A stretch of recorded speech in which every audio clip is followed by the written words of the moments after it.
And we're live. Good job, guys. Just waiting for you to jump in. We got to get some like world news media kind of playing music, something big bandy. You'd think somebody, one of our many listeners, would, offer to write us a theme song. We probably have some musicians. And we should hire a big voice guy to do the intro.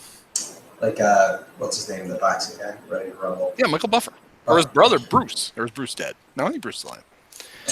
So anyway, welcome to the Desipio Cubs Podcast. We didn't do this last week. We didn't introduce ourselves. But nobody cares. But I'm Andy. I'm Michael. And I'm Kyle, the random guy from Twitter. Yeah, you've been on too many times now to just be the random. Yeah, fair enough. I mean, that's what Andy and I called you all last week. Yeah. And Kyle, you might not have heard this, but we are the #1 Cubs podcast in Sweden. I did catch that. I did. We're very excited about that. Great to hear. That's the target demo, I think. Star for their Cubs coverage over there, apparently. So for those of you trying to break into that demographic, the number to beat is 2 listeners. Yep. Yeah, that's right. 2 Swedes. We, in this pod, and actually this is the first time the podcast has outnumbered the number of Swedish listeners. That's right. Yeah, so we are the single biggest concentration of podcast listeners. It's us. Then it's a couple of Swedes, and then God knows who else. So anyway, it's very exciting because the Cubs have won, what is it now, 5 out of 6? And 7 out of 10, I believe. Oh, see? And you said, and people said it didn't last. And what, 11 out of 23? we can do this all night. 8 out of 17?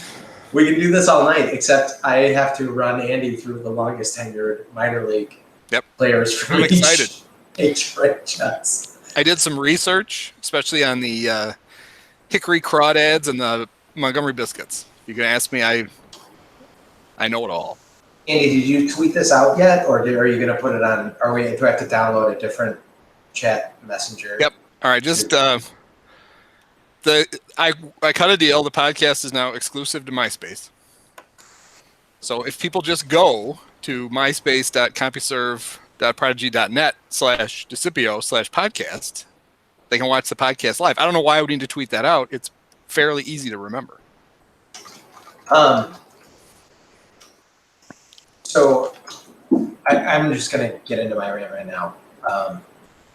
You, just before this podcast, Andy invited dear Kyle and I to, and Kyle, let's be honest, is the most, I'm sure, tech savvy just by virtue of him never having been born in an era without cell phones and without streaming. Well, I'm sure you didn't have streaming stuff when you were a wee babe. But, so you sent us a Slack invitation. I did. Why? How are we ever supposed to join the Ringer podcast network if we don't know how to use Slack? I know how to use Slack because I've been using it since Google Hangouts and Facebook Messenger and good old SMS texting, like all of these things. So my ICQ? Do you still have an ICQ handle? I'm sure I still have. I'm sure it's Bad Kermit. It's somewhere. So Kelsey is the new, well, it's probably not even new, but have you heard of Marco Polo? Yeah, he was an explorer.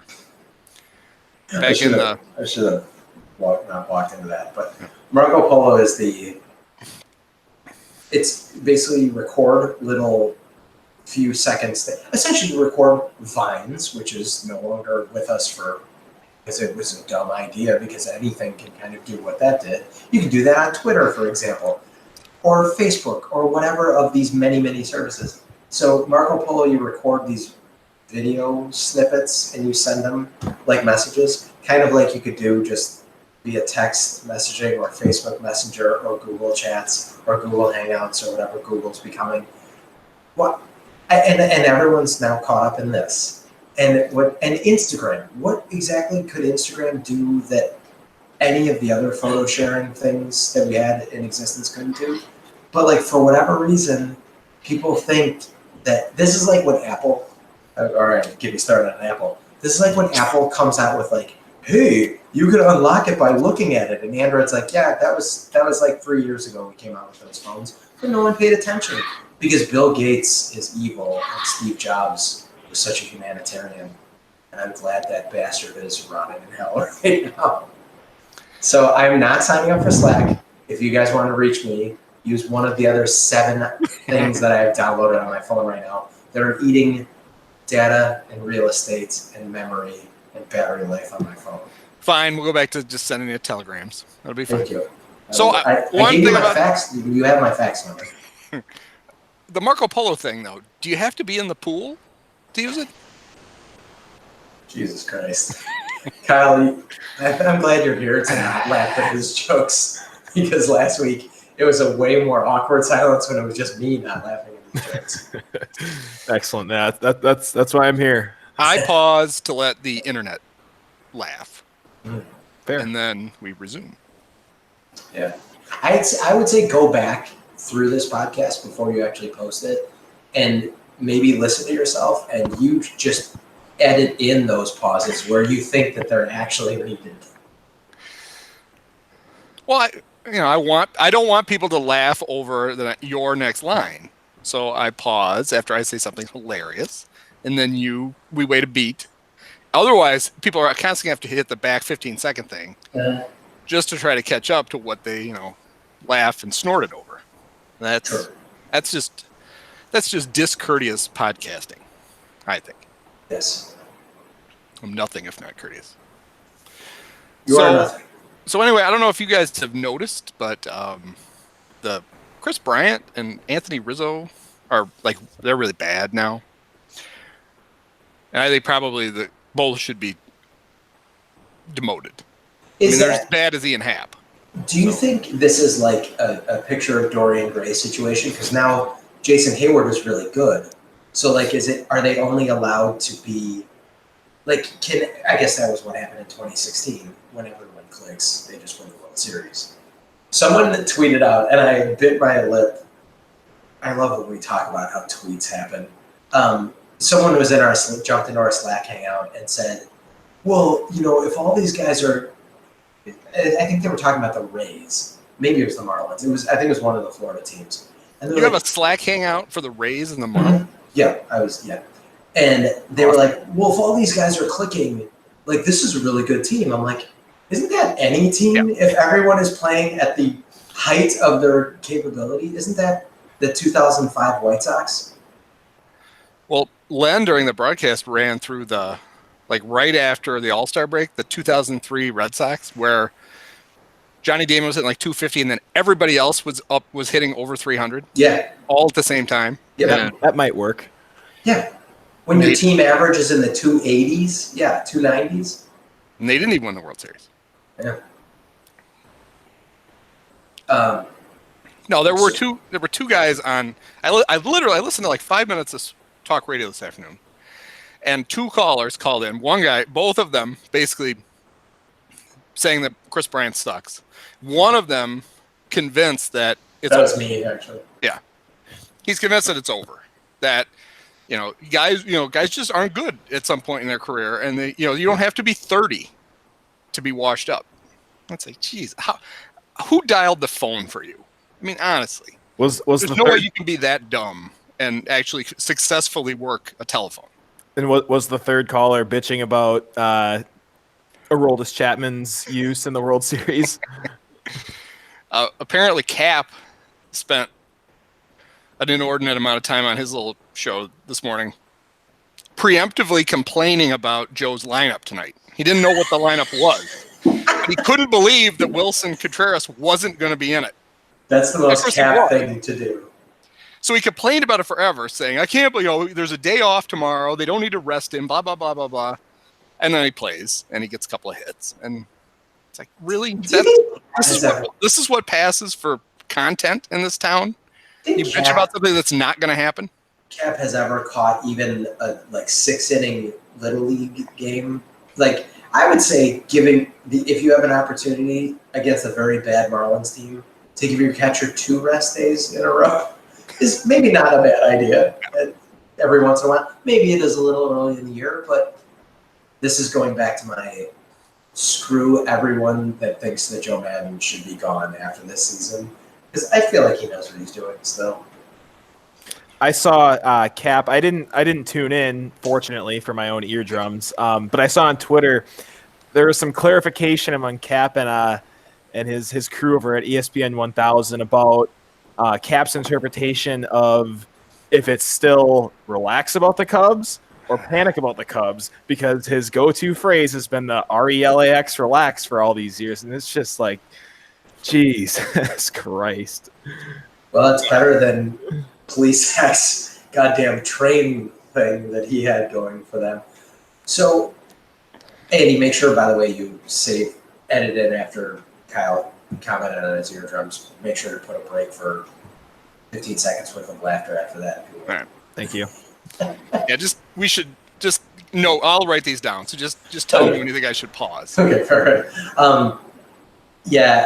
Well, is everyone feeling better now that they're one game under 500?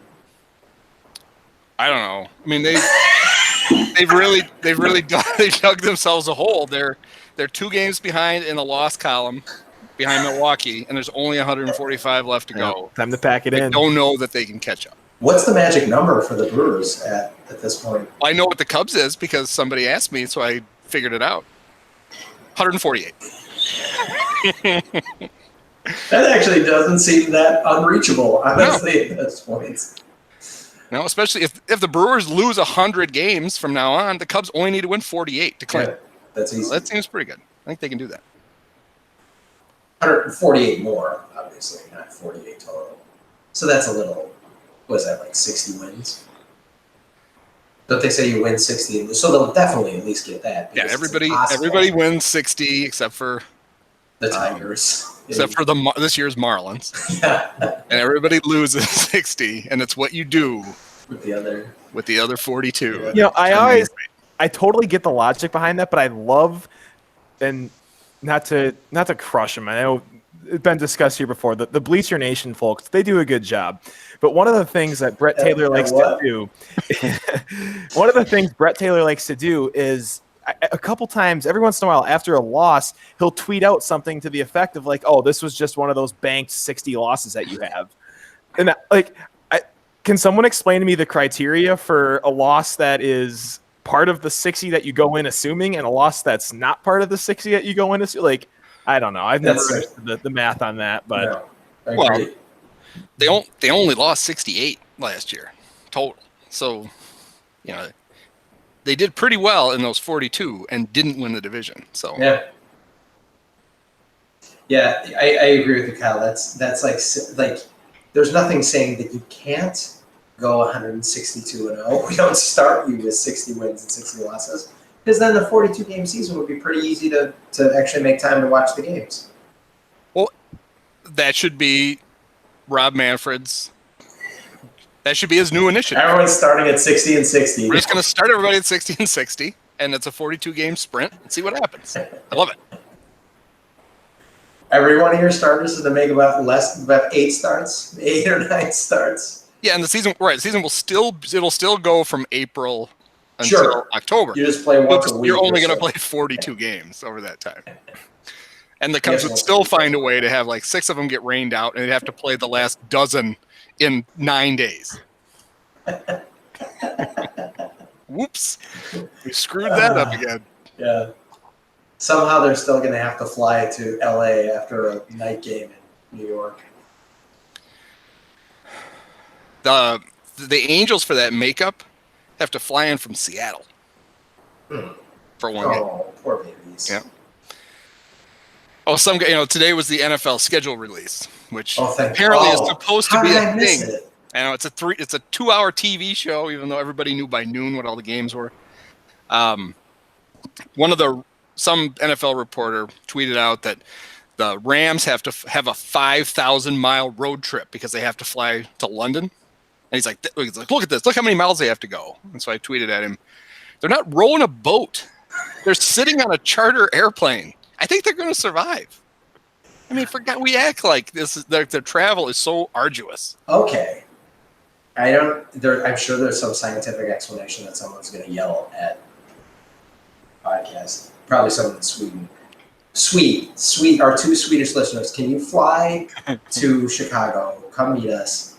I mean, there is something to be said. Even when we drove down to Texas, there is something to be said about travel being physically tired. I was literally sitting in the car driving, and there is something about travel and moving through space that I will say is physically tired. And not just jet lag, not just jumping time zones, not just doing any of that, but like, I don't know, maybe it's just me, but like, I think there is something that is, I know you're being sarcastic, but like, there is a little bit of that. I'm not, whatever, excusing a stupid tweet, but like, I don't know. I get why that kind of sucks for those guys. And to go through time zones and have jet lag on top of that, I do think, okay, you can roll your eyes at me, Andy. I wasn't rolling my eyes at you. What's up? What's up in that corner of the screen? I had tuned you out. I wasn't rolling my eyes. Oh, okay, good. I was waiting for you, like all of us, I was just waiting for you to stop talking so I could say something else. Cool. That's the key to running a good podcast, is to none of us should listen to each other. I think you finish talking, I start talking, I stop talking, Kyle starts talking. People love that. It's basically Fox News and MSNBC all day long. That's what they do. Even a better strategy for you. You had all that time I was talking to take a sip, but you waited till it was your turn to talk, and you took a sip. So we have that nice dead time to fill with laughter. How am I supposed to get? But for people watching the podcast, the camera only comes on you when you talk. So if I drink off air, people can't see me drink, and how are we going to get a beer sponsor if they don't see that? This is a strategy. Darren Ravel would think very highly of the way I run the podcast. He could tell you the dollar per minute value add of your beer sips. Yep. See? I also am very offended by the fact that you say you're running the podcast. I always thought that I was the podcast. The Desipio.com podcast spectacular, or whatever it's called. Featuring Andy Dolan. and 2 other guys. Guest stars, Kyle Reichert and Michael Bratz. It's Desipio and Co. Yeah, that's the name of the podcast. Andy and Friends. Cap advised me how to name the podcast, so I did. Can we do one in honor of Cap where we're all in our respective showers? Podcasting from there. Yeah. Please finish that sentence. That is the most disturbing thing that I think. And like, I could never imagine. Like, I could be a sex symbol, and I could not imagine anyone wanting to see me lathered up in the shower. Like, being like, hey guys, look. And I love that Cap. Like, maybe he goes on the subreddit, the Shower Thoughts subreddit, and he thinks he has all his best thoughts in the shower, and he's taking it literally. But like, he's not, because like, I've unfortunately watched maybe 2 or 3 of those, and it's. Ooh. Well, between the Cubs pre and post game, his radio show, his little chat show on Comcast Sports, whatever the hell it's called now. He does college basketball. He's got 5 jobs. He didn't lose any of them for that. He was videotaping himself soaped up in the shower, and all 5 employers are like, "No, that seems fine. That's good content. Thanks, Dave." So at first, I thought you were going to say that he just doesn't have time to shower. Yeah, that's right. So he has to be like the busiest man. Let's say in entertainment, I would argue is maybe Ryan Seacrest. That guy, I've never seen taking and frankly, I would rather see Ryan Seacrest soaked up telling me about Kim Kardashian than I would having Cap scream at me about how the Cubs exactly. How would the Cubs know they needed to turn it on if Cap wasn't naked in the shower telling them? Serious now, gang. Oh, Lord. We love you, David Kaplan. We tease because we love. That's right. You'll know we don't like you when we stop making fun of you. Did you see him and Gordon got in a fight on Twitter tonight? Ooh, no, I missed that. No, I was on Slack. They'll be on Slack later, so you can catch up. Cap was doing his whole hey, the Cubs look awesome. They've really turned it around. And Gordon, of course, harumph, goes, of course it's the Marlins. You don't even have to play. You don't have to play good to beat the Marlins. This doesn't prove anything.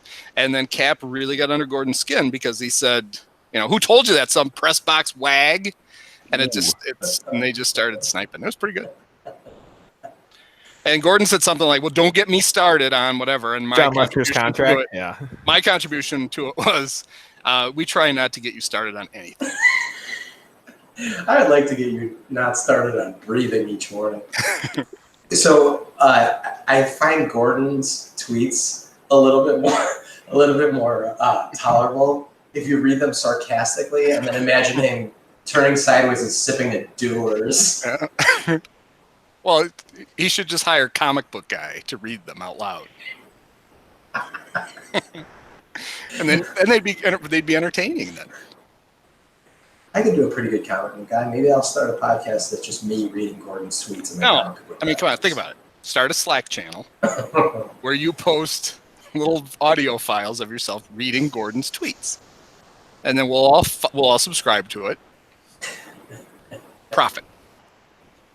I had a buddy who said he was going to start posting like his thoughts on podcasts in a blog form.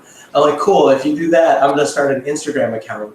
I'm going to print out each one of your blog posts and I'm going to take a picture of me with each one of your blog posts and post it on Instagram. Because let's all see how ridiculous we can get with these various social media. Anyhow, should we talk about the Cubs? I have not been able to watch them. I'm sorry. I missed the game tonight. I've seen lots. They're good now, though, huh? Yep. Good. Everything's fixed. Cool. Bullpen is awesome when they don't need to use it. Did they swap out all their guys for a completely different? Oh, they didn't need to use it. No, they just when the starters decide to go 7 innings, it's amazing how much better the bullpen is, especially when you have a 5-run lead by the time you go to them. I thought Cole Hamels was fairly good tonight. He's 3-0, yeah. Considering at one point Len was trying to figure out if he was pitching better in the game tonight than he did in the no-hitter against the Cubs. Really? Yes. And they should start a Slack channel for this. Him and JD walk through the entire math behind what a game score is. Okay. Oh, wow. Can you... Guys, you still have a couple of viewers. Try not to scare them off with this. But they're both Swedish. Swedes love math, so they were just appealing to the demographic. How about did you guys see Zambrano's appearance in Miami on Monday before the game? I saw someone tweet out that he's back in the news. That just means he's attended that Cubs game? He's going to pitch for whatever the Chicago Dogs are. Whatever that independent league team is. He's making a comeback. Oh. So, well, I like Carlos, and I don't want to see it. So, well, not with the Cubs. I'd put him in a Cardinal uniform in a heartbeat. I did like, though, that because Zambrano was back in the news or whatever people were saying, that they posted that the from Joliet that Zambrano threw out when that clearly bumped him into, he threw his chest into this 260-pound angry Venezuelan man and thought that was a good idea. And then Carlos tossed him. I love that. That was also someone pointed out the one that he threw the ball completely out of Wrigley Field because he was so mad. God, Zambrano was so fun to watch. R.I.P. They had the one on opening day in Arizona, right? When he got thrown out and then he got taken out of the game. And then he was making the he made glasses with his hands to the ump and got thrown out after he had already left the game. Oh, Zambrano. God, he was, no matter what, I mean, he was great to watch, pitching obviously most of the time. But man, was that guy pure. It's like he was the pitching equivalent of watching Baez, except because you just never knew what the hell crazy thing was going to happen that night. Obviously, Baez is usually more of an on-field insane play. Zambrano was more, who's he going to punch tonight? So there was a play tonight. Javi went behind the bag, got the ball. Should have been a close play, but he threw it 140 miles an hour to Rizzo. got the guy by 2 steps. And at that moment, I was reminded, oh, that's right. In like 2 weeks, he's not supposed to be the shortstop anymore. And why would you do that? I don't think they're going he's to. by I don't think they far will, right. he's by far the best shortstop they have. Yeah, I don't think they're going to do it. I don't know what they're going to do, but I do. And now that they've locked up Bodie for the long term, I think I've said this before. I really appreciate that the Cubs are trying to help Addison be a better person. I don't particularly want to root for him. Absolutely. on my team. And even strictly on the baseball side of it, from a short-term perspective, where are you putting him on the current roster? Like, who's moving? Yeah. You know, the Descalso, Bodie, Zobrist second base thing going on. You can bench that piece of crap, Bryant. Yeah, now that he sucks, that's true. So we're sending him back to Iowa, pile up some more service time. Yep. Can they make him a center fielder? Make him a center fielder. Who, Chris Bryant? No, Russell. It's got to be better than Almora. Yeah, because if you put Russell in, you lose the speedy Daniel Descalso, who had another big hit. He's actually not. Yeah. He's not a bad player. He's completely not an athlete. Not at all. Well, all the meatheads that were trying to. I love the Twitter outcry when they signed Descalso, and everyone's like, "Wait, is this their big move?" And everyone's like, "You're really gonna? This is just a guy who packs his metal lunchbox, puts on his hard hat, goes to work." I'm like, I hope that guy is building a skyscraper downtown. I don't want him playing on the Cubs. But yeah, Descalso. It was just funny because that was their big move of the offseason. Yeah. But he's fine. He's supposed to be Tommy La Stella. Exactly. That's who they picked him to replace. And he's much better than Tommy La Stella. Oh, we'll see the first time he gets sent down. How about the fact Tommy comes back, only plays in the one game because the other one he was going to start on Sunday but got rained out. Still manages to reach on a catcher's interference in one game. That was clutch. That was he had to get that in fast. But it was a perfect combination of the guy who's the best at drawing them and Wilson, who basically acts like he's the cutoff man on every pitch. Got to get in position. Wilson, get back here. So I think JD did point out at one time, he's like, as a pitcher, I wish he would stop jumping out of his stance on every pitch because, like, you're not. And I know there's been articles written about how he's not a good catch or a pitch framer, but like a big part of that is like, how is the ump supposed to see when he's in like a ninja crouch by the end of like every single pitch? Well, and he's done it a couple of times this year where the pitcher's been struggling, and so in his mind, he's like, okay, I'm going to pick the runner off. Yeah. And so on like an 0-2 pitch, a perfect strike, he's meeting it halfway, and the ump can't see any of it, and the throw is 4 seconds too late to get the guy at first. It's like, Wilson, just sit down, catch the ball, save that for some other time. Dolan, I think you had a good one the other night. Wilson had probably his best frame job of the year, but the ball was at the backstop. So maybe his best he did everything. He just forgot to catch it. Yeah, he had it surrounded. Right. It was great, and it was like, oh crap, there it goes.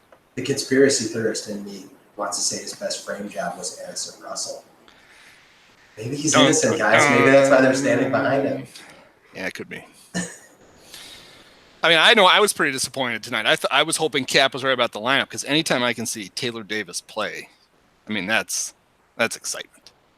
Isn't Taylor Davis like a female pop star from the 80s? No, Taylor Dane. Yeah, or Taylor Swift. One of the not from the 80s. No? She probably wasn't even alive in the 80s. Yeah, Taylor Dane. So the Red Sox designated the great Blake Swihart for assignment. And that got Cub transaction Twitter all a titter because they want to claim him to be the backup catcher. Because nobody spends more time worrying about who the fucking backup catcher is than Cub fans. It's like, Victor was doing a pretty good job. His hand didn't fall off. He'll be back in a month. We can weather this. It'll be all right. Can we weather this without the first choice of our backup catcher? Where is Tim? I will say his name wrong. Fedorovich? Yeah, Fedorovich. Fedorovich, yeah. Where is he? That man, that remember that was gonna tear the team apart when they let him go. He was the glue that was holding it all together in 2016. So now I think Wilson, now that he's gonna have these 2 days off in a row, even though he didn't get today, in his mind, I think he has 2 full days off, and he'll be able to catch every single start for the next until Caratini gets back, right? It's cool. It's cool out. Yeah.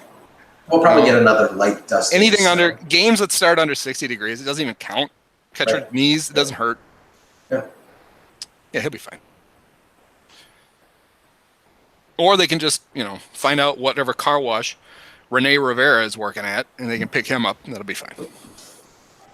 I wish just once, for old time's sake, they'd throw Schwarber back there again. Oh, yeah. Absolutely. Well, Len and JD talked about that the other night, too. They were trying to figure out who the emergency catcher was. Like, who do you think is Descalso? And I'm sitting there going, he's standing in left field. Actually, he wasn't. He was benched that day. He's like, he's an actual catcher. I think he can handle it for like 3 innings at the end of a game if Wilson gets hurt. It'll be okay. They did put his knee back together. Yeah. It's not still flopping off to the side. It'll be all right. But I do like the fact that in 2016 it was Javi. That's right. I would love to see that. Yeah, you think it would Wilson be the dumbest thing ever, but it would be so awesome to watch him catch. Now, there's a guy who should just throw down. I mean, that guy should literally try to pick guys off after every single pitch. But then the problem is he would also have to run out there and catch it and apply the tag. I think he could. Tell me he couldn't beat the throw down there and still make the tag? So, go full Bugs Bunny?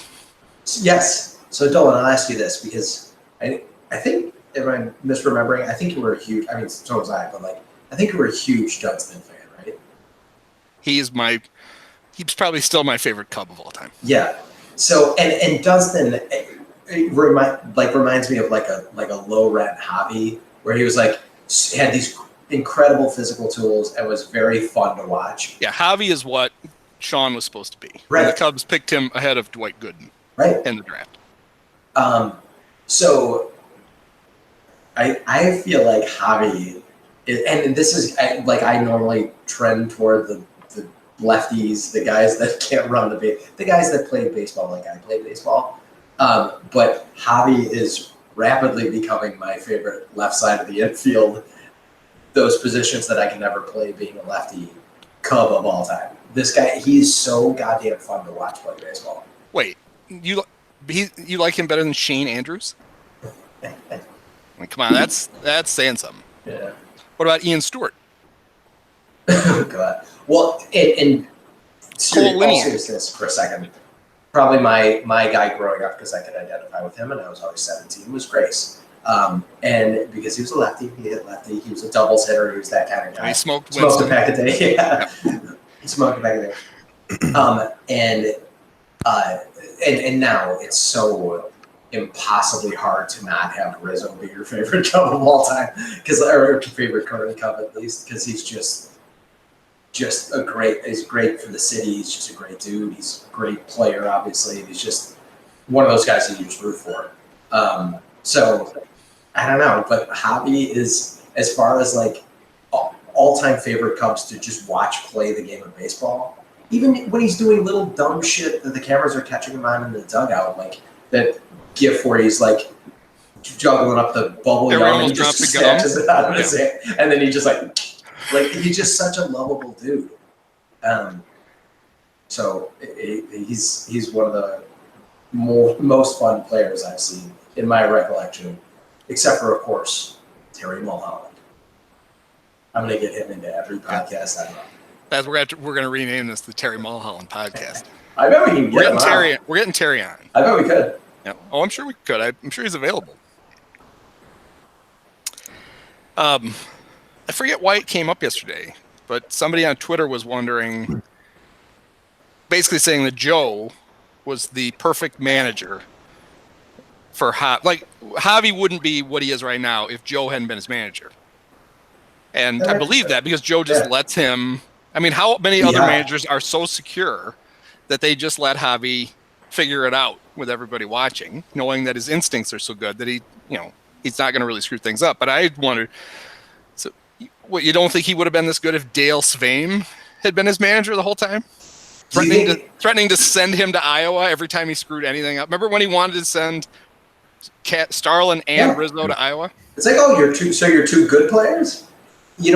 How many do you think Javi would have stolen home plate, 4 times if Swain was his manager? Robin Yount didn't do that.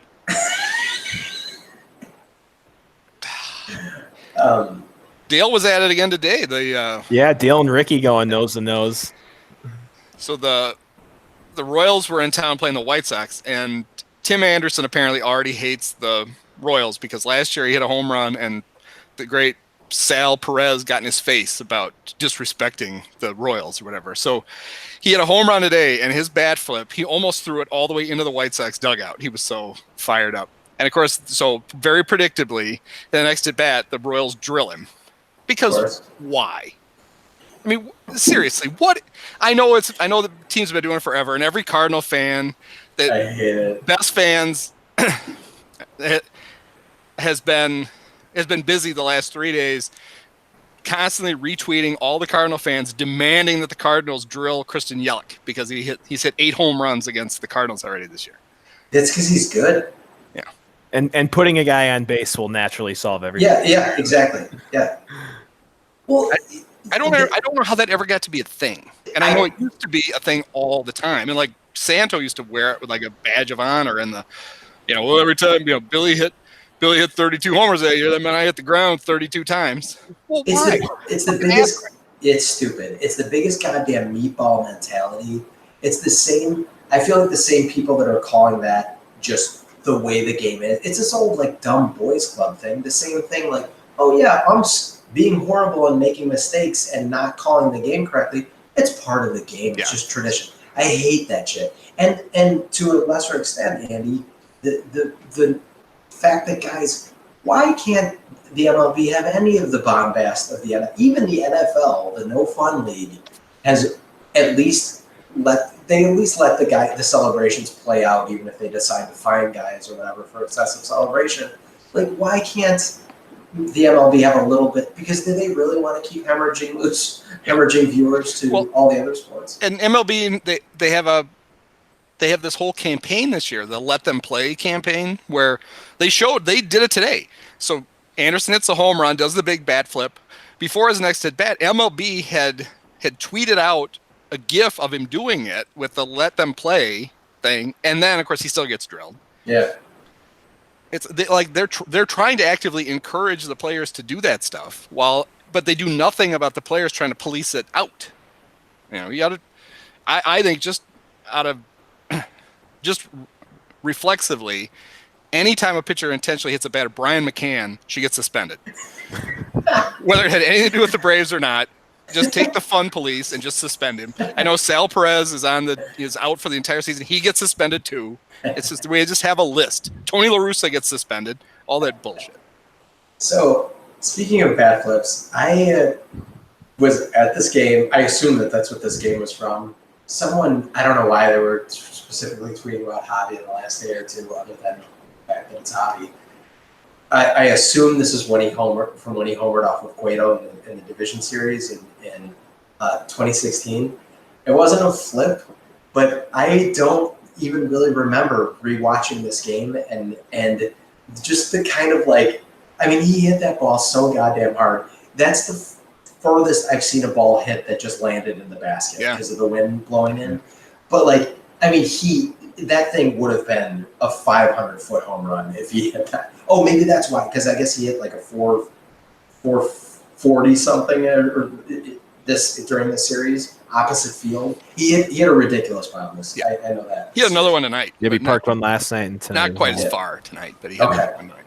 So someone tweeted out that against Cueto, and he hit it so it could not have not gone. It would have been the worst out in the history of Cub baseball if that ball had not gone out because he earned that one. but his like reaction to it was just like, holy shit, like someone go check on that ball because it is fucked up right now.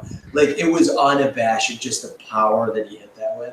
And I don't know, maybe I never saw it because the DVDs that I got of the 2016 series, I think just showed I think it showed the last game of the Giants, then all of the CS, and then obviously all of the World Series. Well, the call of that, it was Vasgersian did the game. Oh, I loved Vasgersian's call. And he completely loses his shit when he hits it. That ball deep to left field. And the camera follows the ball straight up. And so at home, I thought he hit it 600 feet. I thought he hit it over the building across the street. And then all of a sudden, you can hear Vasgersian's voice change because Angel Pagan is like camping out under the ball. And then he does, his voice breaks, he yells, "It's in the basket." And Javi would have been out by 40 feet going to second base. Yes. He was basically, he was still standing like just 2 steps from the batter's box. I think I'm going to change I think he says Baez sends that ball deep into the night. I think was his call to the play. Yeah, and at that game, it was the weirdest reaction because when he hit it, everyone in the park had the same reaction he did. It was one of the hardest balls I think I've ever seen hit. But the same thing, we're like, oh fuck, is Pagan gonna catch this? And then it landed in the basket, and everyone's like, it was great. I was shocked because Cub fans never misjudge fly ball. Well, this was not a fly ball. Right. This was still going up when it should have crossed the bat, and then like literally just turned around and started meandering back over Al's head, and decided to land in the basket. And then it landed on Banks Boulevard. If only Joe Morgan had been around to bitch about that for another half hour. Ernie hit all of his home runs into that basket. Did he, Joe? Did he? Because I think we looked it up, and the basket didn't go up even exist until his last year, and he hit 5 homers at Wrigley that year. So his grand total in the basket at the most was 5. Actually, we know it was 4 because we've seen the 500th a million times, and it doesn't land in the basket. So up yours. There's probably footage of the other 4, I'm guessing, from that year too. I don't think there is because what Ernie highlights do they ever show? It's true. I mean, he's one of the greatest Cubs of all time, and it's like they didn't own a camera for the first 18 years of his career when he was actually in shape, and was like his back-to-back MVP years when he was better than Willie Mays. Yeah. And they have the only footage we have is him as an old man who can't stand up straight, lumbering down to first base. That's all you ever see. This is why I really think that Ricketts should strongly consider this Cubs network, because you are going to have to fill, even on Cub game days, 21 hours of footage. Cap showers for a half an hour a day. So so essentially you've got 20 and a half hours still to fill. Well, 6 to 9 every morning is scrub-a-dub with Cap.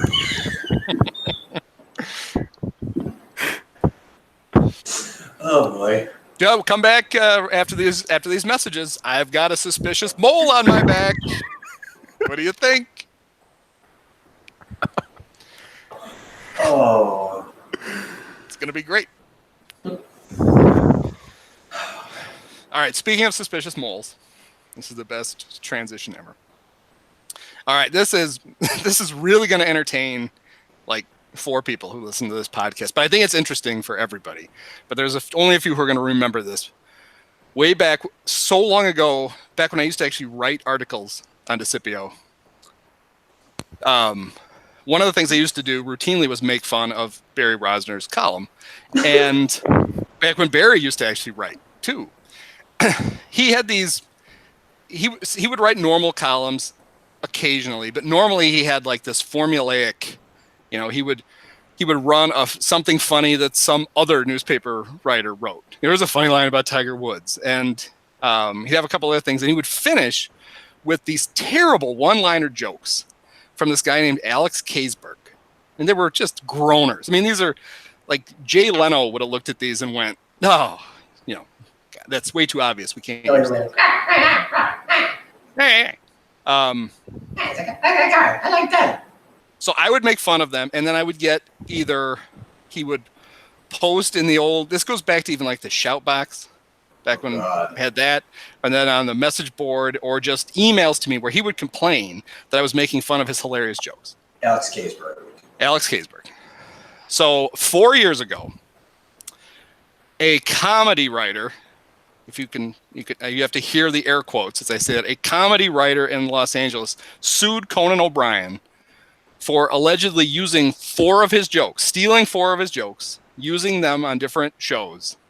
And it just so happens that comedy writer is Alex Kaysberg. You could have knocked him over with a feather. I'm gonna look him up. He's suing Conan for $450,000 for these 4 gems.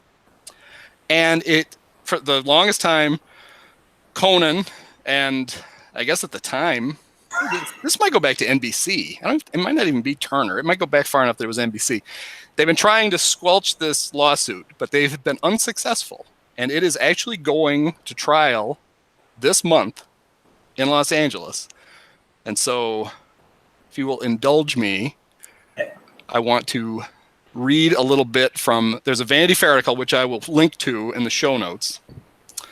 I'm proposing that the 3 of us each take one of his jokes and give it our best possible delivery and see if we can potentially, I think these are actually kind of hilarious, like Will Ferrell against Mark Wahlberg trying to do dad jokes back and forth to make the other one laugh. I think that we should all take our best stab at this. But before we even get to that, if you bing Alex Kaysberg, 2 of his websites that I assume he owns, one of them is thordoggy.blogspot.com. I haven't had a blogspot since Fire Dusty Baker, my pre-Fire Lupinella, my pre-Hire Genesia. And then there's another one, a little bit bad.jokeblogger.com. Oh my God, I want to go to these. I think we should just pick jokes of his. All right, so this is from the Vanity Fair article. It says, Kaysberg's lawsuit names 4 jokes he alleges Conan lifted from his blog and Twitter account. Before filing his lawsuit in July of 2015, Kaysberg posted about the alleged joke theft on his personal blog, and it looks like that one is thordoggy.blogspot. In that post, Kaysberg claimed he repeatedly called Sweeney, who is Mike Sweeney, he was the head writer at the time for Conan, repeatedly called Sweeney to discuss the similarities between his gags and the ones he saw on Conan. This is Kaysberg. The purpose of my call was not to cause trouble. I was just here to do the Super Bowl shuffle. No. It was to get people to know. But to suggest that if I was writing jokes so similar to theirs, I should be contributing jokes to the show. So in other words, he was trying to blackmail them into giving him a job. That always works well. That's the Bob Brenly approach. If I act grumpy enough. That's how he got his manager job. Okay, so, all right, how do we want to do this? So here's one of the jokes. So why don't you slack me the link? I'm going to just read it off of there. I think I could just go to his site and pick a joke and see if I can get a laugh. No, I got him here. So here's one. So it's in your chat, and it's a doozy. And then while you guys fight over who reads that one, I'll throw another one in. Yeah, how do I get to the chat like that? Oh, I see the chat like that. Actually, here's what I'll do. You guys read the joke. I will then read the Conan version. Okay. We'll see if there's any. Let's read them simultaneously and see if they're even remotely similar.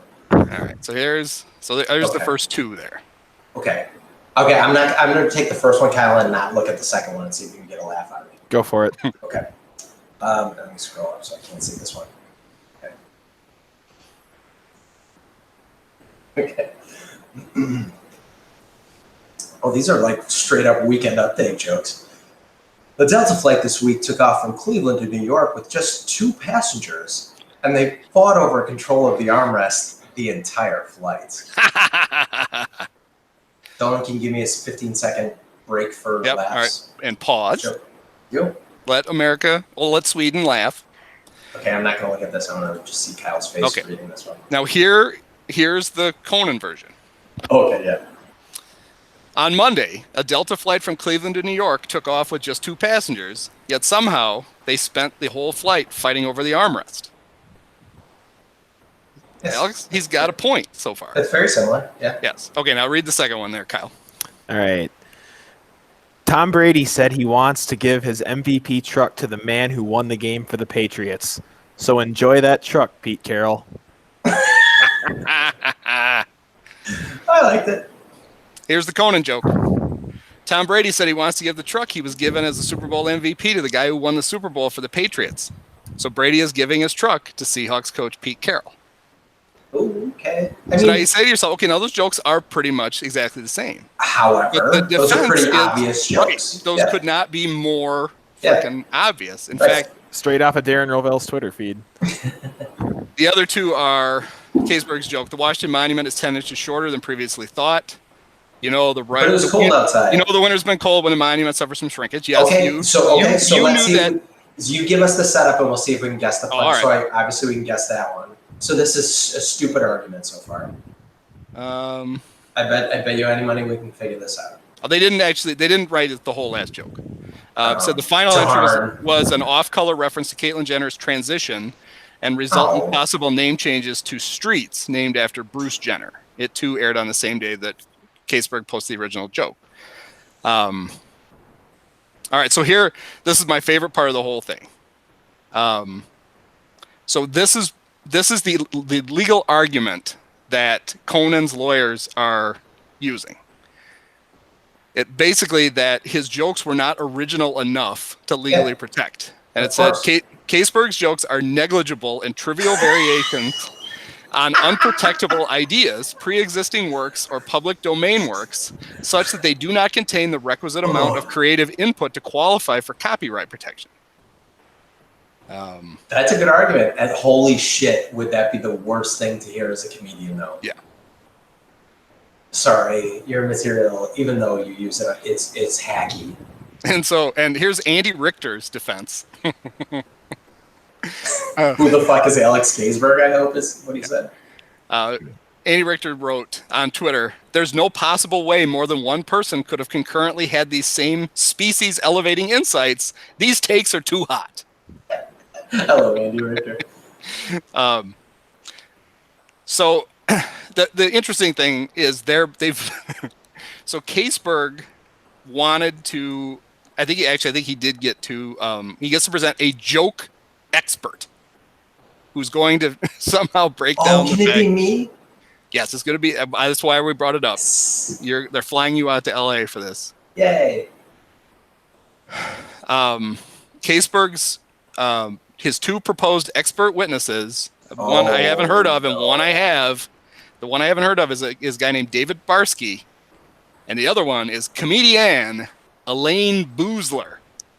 So he wanted her to be a expert witness.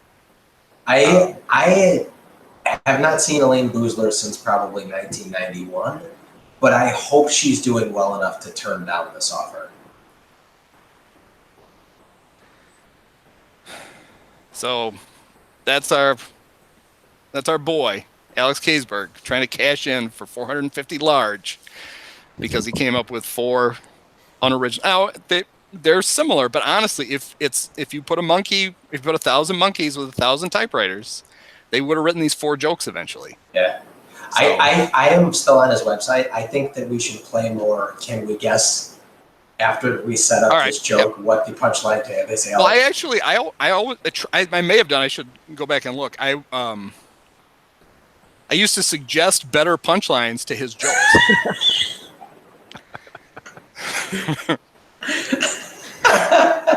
Okay. He's got several about the New York Jets uniforms. So let me just give you the New York Jets unveiled their new uniforms, and they're not getting good reviews. The worst part, blank. I cheated and looked, so I'll sit this one out. Okay. I'm trying too hard. I'm trying to think like him and come up with the most obvious. The worst part is They're still the Jets? Yes. The worst part, they still say New York Jets on them. All right. Okay. We are Well, not he's gonna professional have joke to writers. sue me you now guys. because I stole his joke, even though I didn't know the punchline. And they're all basically variations of that. The New York Jets unveiled their new uniforms. How bad are they? After showing them, the Jets are now 0-3. Yeah. Some of these aren't even remotely good. Most of these are not remotely good, but the New York Jets' new uniforms were leaked online. And after seeing them, getting leaked on is what they're good for. Oh. Jesus Christ. The New York Jets unveiled their new uniforms. 5 words. Haven't Jets fans suffered enough? This is, as a Doesn't make comedian, any this sense. is embarrassing. Yeah, it's like the old when Kenny God. Banya converted to Judaism Just for the jokes. jokes, and Jerry's immortal thing. Are you offended as a Jew? No, I'm offended as a comedian. I wasn't. No, was it? I think it was Watley. Wasn't his dentist? It was Bryan Cranston. I think. Oh, that's right. His dentist. So don't bust your Seinfeld facts. He's anti-dentite. And he's a rabid anti-dentite. Okay. This I hate people that set up jokes like that. Well, I don't hate you, but I hate your stupid joke. The New York Jets new uniforms are getting panned. One smartass said they look like the football uniforms of a team from the future in a really bad video game. Okay, that smartass was me. I would not take credit. Even as that being the punchline, I wouldn't take that credit for that joke. And also, what's wrong with just, if you think that that's a good joke, just saying the New York Jets uniforms look like the football uniforms of a team from the future in a really bad video game. You shouldn't even tweet out something like that. Look, but do I have to get Elaine Boozler in here to explain to you how to write a joke? Yeah. I'll find out if will the podcast judge allow Elaine Boozler to be brought in as the expert witness? Oh my God. I will get off this because I know everyone's probably annoyed with me that we're not actually talking about baseball. But his earliest joke on his website is from February 16, 2002. Just give a guess of what probably the easiest joke would be in 2002. Or the topic of one of the easiest jokes in 2002. Bush. Of course. Right before, very good. You're not even old enough to know. Right before President Bush left on his Asia tour, he got a call from this is a long joke, he got a call from his dad who gave him some advice. Sushi wouldn't be prudent, no sushi at this juncture. And that's me doing the voice that he's ripping off from Saturday Night Live in text. His dad told him that if he eats the sushi at a banquet in Japan, he'll wish he choked on a pretzel. I guess these are 3 separate jokes, maybe, or 0 separate jokes. Oh, these are 3 separate jokes. That was a joke. That first one was a joke ending in a written Bush impression of Dana Carvey doing Bush on Saturday Night Live. No, maybe Dana, after Alex wins the $450,000, Dana can sue it off of him. Oh my God, that's amazing. He has a second contributor to his site. Who is that? Oh God, guys. I'm going to probably be reading these all night. He's a talent. He's a rare talent. Send a link to the podcast. Oh yeah, I'll put it all in the. You can get all this stuff in the show notes. We'll have the Vandy Fair article. You can go to Caseberg's wonderful website and laugh yourself silly. Remember to give yourself 15 seconds in between jokes to adequately enjoy them and laugh. His blog spot, it's called A Little, and I think that's what it's comedy. A Little Bit Bad, period, comedy writer, line, Alex Caseberg. As someone that was trying to start a theater and someone that is on a team that we called Bad Improv Con, an improv team, we very much lamented.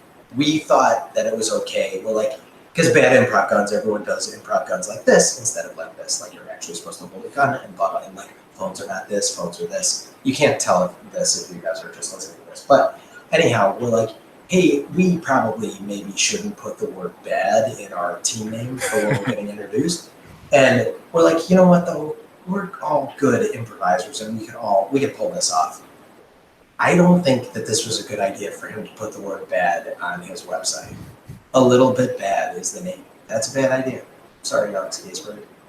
Talk to me if you want some advice on me. And my advice will be quit comedy forever. It's not for everyone. Maybe send a link to this. Are you guys still there? I was. This happens to me a lot, where I go to look somebody up on Twitter and find out they've blocked me, and then I have to look and see why I got blocked. And there are some I literally don't know. I mean, like I know why, like David Haw blocked me, and you know, the other people, but there are actually people that I write on the same website with who have blocked me. I get pre-blocked by people because of my association with you. Yeah, I believe that. I have never participated or been on or read Bleed Cubby Blue other than you forcing me to read it when you would spoof his articles. Oh, he blocked all kinds of people that were with any kind of loose association with Desipio. Yeah, I'm blocked there. Yep. You're blocked? I'm blocked. So there's a little bit of a backstory. Do we have a couple minutes? Yeah. No, I'm actually still busy. I have some more comedy jokes to read. So it's been lost in the depths of the internet now, but back in 2016, well, going back farther, do you guys remember his open letter to Theo Epstein? I'm sure everyone does. Oh, dear God. I only remember Dolan's version of it, thank God. I wrote another one last week for The Athletic. I did. That was good. Wait, you subscribe to The Athletic? I do. Oh, my God. I'm impressed. Yep. I still don't. Yellen's open letter. I'll get you a gift subscription for Christmas. Thank you so much. Yellen's open letter it would have been 2014, I believe. Yeah, it was 2014. I think it was right after the Samardzija trade. This is the infamous "How much longer must we wait?" How much longer? Right? Yeah. So it was. I had been banned from Bleed Cubby Blue prior to that for something. I forget what the first one was. So 2016 comes around and the team's dominating, whatever. It's midsummer and I was bored. I emailed Yellen apologizing for getting banned so I could get back in. Kyle. I hope that was rock bottom for you. No, I was there. There was a reason. So I emailed him fake apologizing to get back in so I could write a fan post where I spoofed his open letter to Theo Epstein. Okay, you're fine. And I wrote an open letter as a fan of the Cubs minor league system, chastising Theo for calling up all the good players to the major league team, so the fans of the minor league teams would have to continue to wait for championships. And that got me full on banned, blocked on every social media platform. I'm surprised Al can tell you we're kidding. I would think he would have agreed with that. That's right. Those people in West Tennessee, they pay good money to watch their whatever they were back then. I remember I put the post up and I logged back in an hour later, and the message that popped up when I went back to the website, it was like that text box that pops up and you get blocked on You've there. Been banned from being he typed something in there too. He said, "That's it, you're gone." Yeah, tough guy. I used to have a screen cap. I used to have a screen cap of mine too. He had a nice little send off for me on mine. But I have a shirt. I don't remember who made them. I have a "You've been banned from Bleed Cubby Blue" shirt. That's awesome. And whoever made it, it's literally a screen grab of the pop up. It's great. I gotta find it. How do I see? I bet he didn't even write me up. I never was on there. Log in. Yeah, you probably got preemptively banned. I'm assuming he would just ban Kermit. I remember the comment that got me banned from there. I called him a simp, which I thought was pretty tame. And then he said something like, "I'm not a simp," and I got back with the "Don't sell yourself short, Al. You're an incredible simp," and that was it. Then the thing popped up. It was still worth it. I wasn't ever going to go back there again. I love that he banned us like we were like we would feel like we were really missing something by not going to his site. And you can still go to the site if you wanted. You just can't comment anymore. I can't engage with the fucking shut-ins on that side. I'm so sorry. I don't know what my bill would have been at this time. So I hope we haven't lost any Swedish viewers who might be crossover Bleed Cubby Blue fans. Would I have been? Brad Kermit at Higher Gymnastics. Did I even have that? Take your time, though. It's good. Just look it up. Look it up, Kermit. Look it up. Oh, good. We've sent an email to Brad Kermit at highergymnastics.com. Username. Good. This reminds me, I was thinking, now that we're on the topic, well, coming off the topic of Al, obviously, naturally, he gets to the center field, left field bleacher gate, 3 hours before gates open, so he can sit there in his little chair and get in. For a game like Sunday, when it was obviously not going to get played and it was raining and sleeting and snowing outside, does he still go and sit there? That's when he gets there the earliest. Yeah, somewhere there's a picture of him just covered in snow, like when they found Jack Nicholson frozen to death at the end of The Shining. Except Jack. Al. And Miriam, his girlfriend, is over there poking him. Al, we can go home.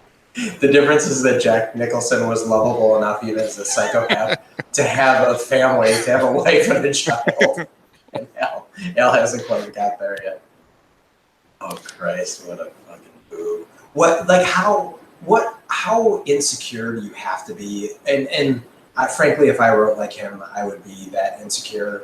And he has to know that he just duped everyone. This is I feel like Jimmy Fallon somehow duped us all into thinking that he was a viable late night talk show host. Yeah. And it's all oh shit, now it's too late. Let's just let him ride it out.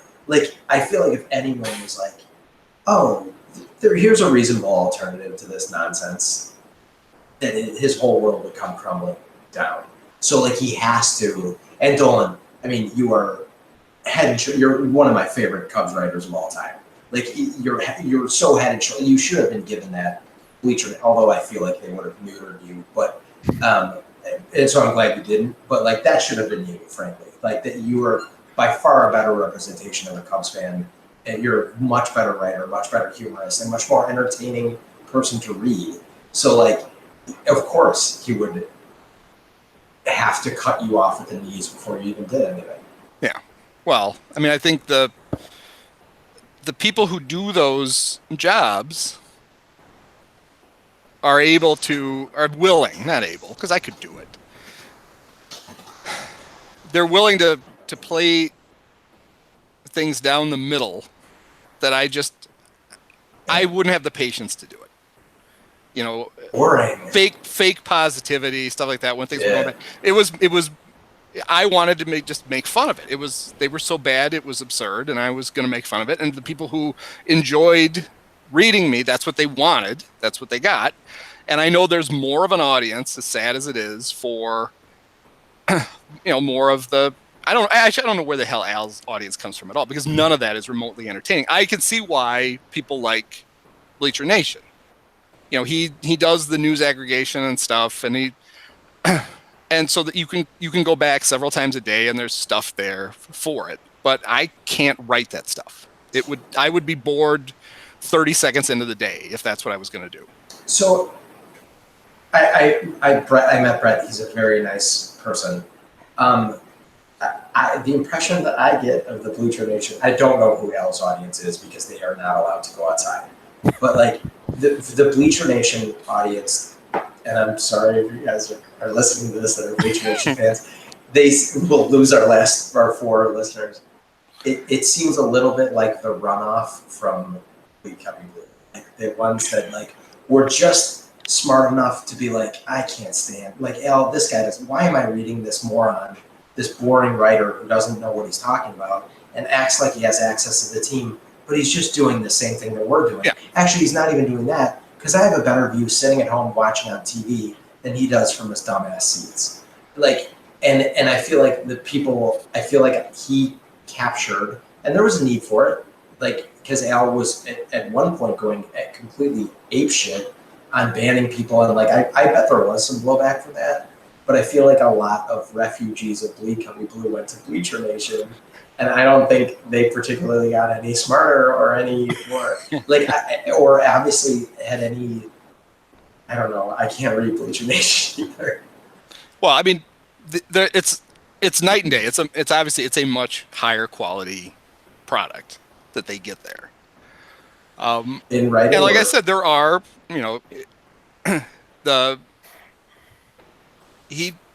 he does the work for you. He reads all the stuff that we don't have time to read, and he puts it together, and you can get it in kind of a. There's useful stuff there. I can see why people go there. Like, what do you mean though? He just links to like other people's. I'm seeing that Kyle's tweeting something at us, but he just links to other people's links, like you used to do with the aggregator for Desipio, or what are you talking about? Like, every time Jed or Theo talks, he'll just link the link to the audio clip from 670 or whatever, and then do like a 3-sentence summary of what he said. But he does. I mean, he'll write like a capsule column. Yeah, but not like the Daily Dose was. I would find links from all over. They started with Chicago sports, and I would put stories up and make fun of them. That was. It was my way of writing my little Alex Kaysberg one-line jokes to go with all that stuff. So it was funny. Except they ended. But I also would find stuff that people would find interesting. So you'd come and you'd click on it. You'd click away from it's a genius, because I would get you to my site, then you would click away, and never come back because you'd go somewhere else and where the writing was better. But Brett will give you some analysis and stuff with it. So I don't not read his stuff. I don't read it all the time. I follow him on Twitter. I'll see stuff and I'll click through and read it. So I guess what I'm saying is I can't imagine anything I would ever want to click on and bleed Cubby Blue and read unless I wanted to read it to make fun of it. I would never go there for a purpose of being informed. I would never go. I would go there to roll my eyes at how dumb he is and then fisk it and make fun of it. That's what I would go. And I appreciate that, and I appreciate what Bleacher Nation does, because God knows there was no way that I would want to do that. No, I couldn't do it, especially when the teams are bad. But the thing that blows me, and maybe it's because I've been out of the block scene for long enough, and when I was in the block scene, what surprises me, I guess, is that I got my username reset from Let's see what my thing says. What surprises me is that why does anyone care what someone with the exact same access to the team has to say about the team? Yeah. Bruce Miles, Paul Sullivan, the guys that are Mooney, the guys that are getting interviews with these guys and presumably know, frankly, more about baseball than just some Joe Schmo blogger. I knew that I had nothing more insightful to say about the team when I was writing regularly at Higher Genesian, so I did bits. And you're right, Dylan, it was a lot easier to write when they were bad, because that was a little bit of my shtick. I'm not a super angry person, but it was a lot easier to write funny things about them being bad than the brief times that they were actually good. But I was never trying to write hey, here's my game recap. I'm who gives a fuck? I watched the same game you guys did.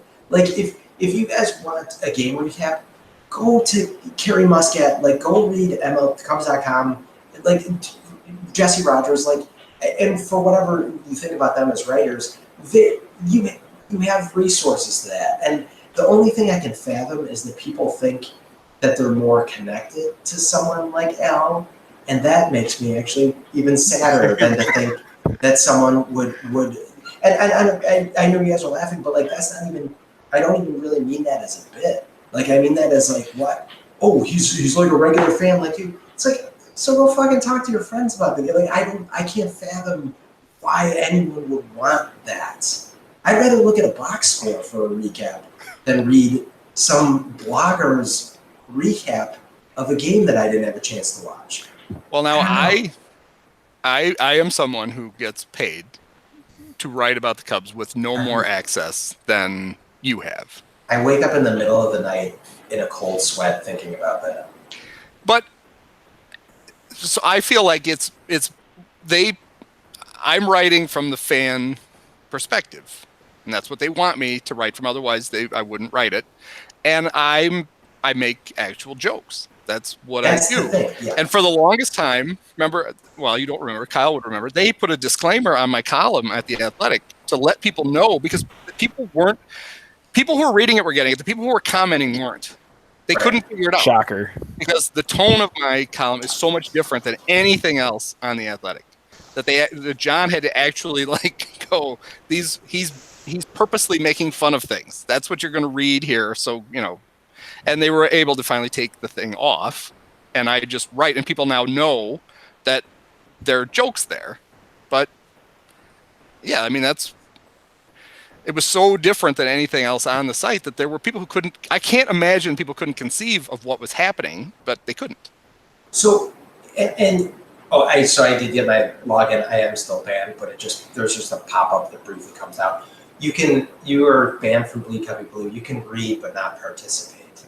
Damn, that's actually what I was there for, just to read. Thank you. But Dolan, what you just said there, and what I think the biggest difference is there, I remember Paul Sullivan years ago when we were both still blogging very regularly, asked us, do you consider yourself a sports writer that's also a comedian, or a comedian that's also a sports writer?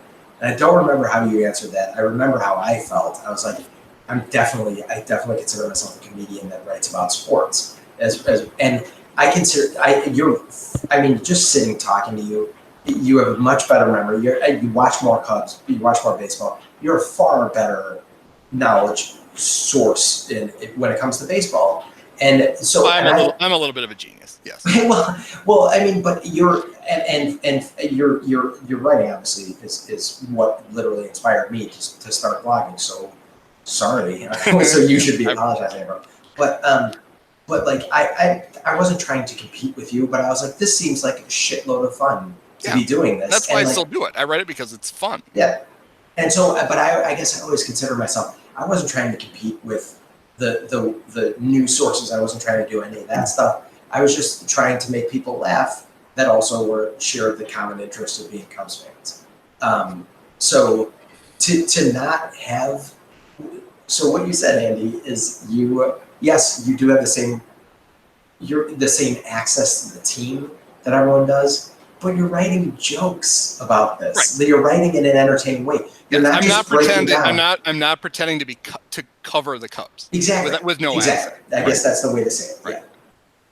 So, anyhow, now that I've trashed all the major, it doesn't matter because I'm not in the blogosphere anymore, so I can trash all the blogs, right? Now there's not going to be a huge blog war like when everyone was pissed at me. No. Elaine Boozler and I are going to sue you for $450,000. All right. I think we flogged this as much as we possibly can. That was long, man. We didn't really even talk about the Cubs at all. Yeah, we did. We talked about Javi. What else is there to talk about? That's true. You have Javi. You need to talk about him. Mike, were you at any of the first homestand? No. I decided I'm only giving my money for the Cubs to other stadiums because I'm annoyed enough with the Ricketts that they are not getting my cash this year. No, I take it back. We are going to go to one. We just double date with some other couple. We're going to go to take off. Everyone's going to ditch work on a Friday and do one of the classic 120 starts on a Friday afternoon. No, it's just, it's just too much right now. So did you go to any of them? I did not go to any of the first series. I might try to head up that way this weekend for one of them. I mean, it's easy for me. I live 3 miles away, so yeah. We'll see. Anxious to see the latest round of Rickettsville editions now that the Taco Bell is in shambles and whatever the hell they're putting there is I would assume started by now. So see how that's going. I think they permanently banned me from that Taco Bell one night because there was a dude there that was I almost got arrested. That was there was a guy that was very drunk and he was passed out on the table and he had his head down, and these other just chads from that area were just throwing like packets at him, and I was just like, come on guys, I'm like, let him sleep. And the dude turned around and like tried to choke slam me. I was like, what did I do? So the cops came, threw me and my buddy in the back of a car, threw these other guys in the back of a car, and the cops are like, I'm like, you're not gonna arrest us, are you? And they're like, no. And they just drove us around the block and dropped us back up. They're like, get the fuck out of here. I'm like, thank you. But I think that their parting words as we were escorted out of that Taco Bell by police officers were, you're banned from this Taco Bell. I'm like, okay, I'll go to the one across the street. Yeah. I'll miss that place. All right. Good finish. Thank you for that long pause, Stolen, for applause. 15 seconds. All right. All right, guys. I love All you right. both. It was good to be all together. Yeah. Good stuff. All right. See you guys next week. Yep. Bye.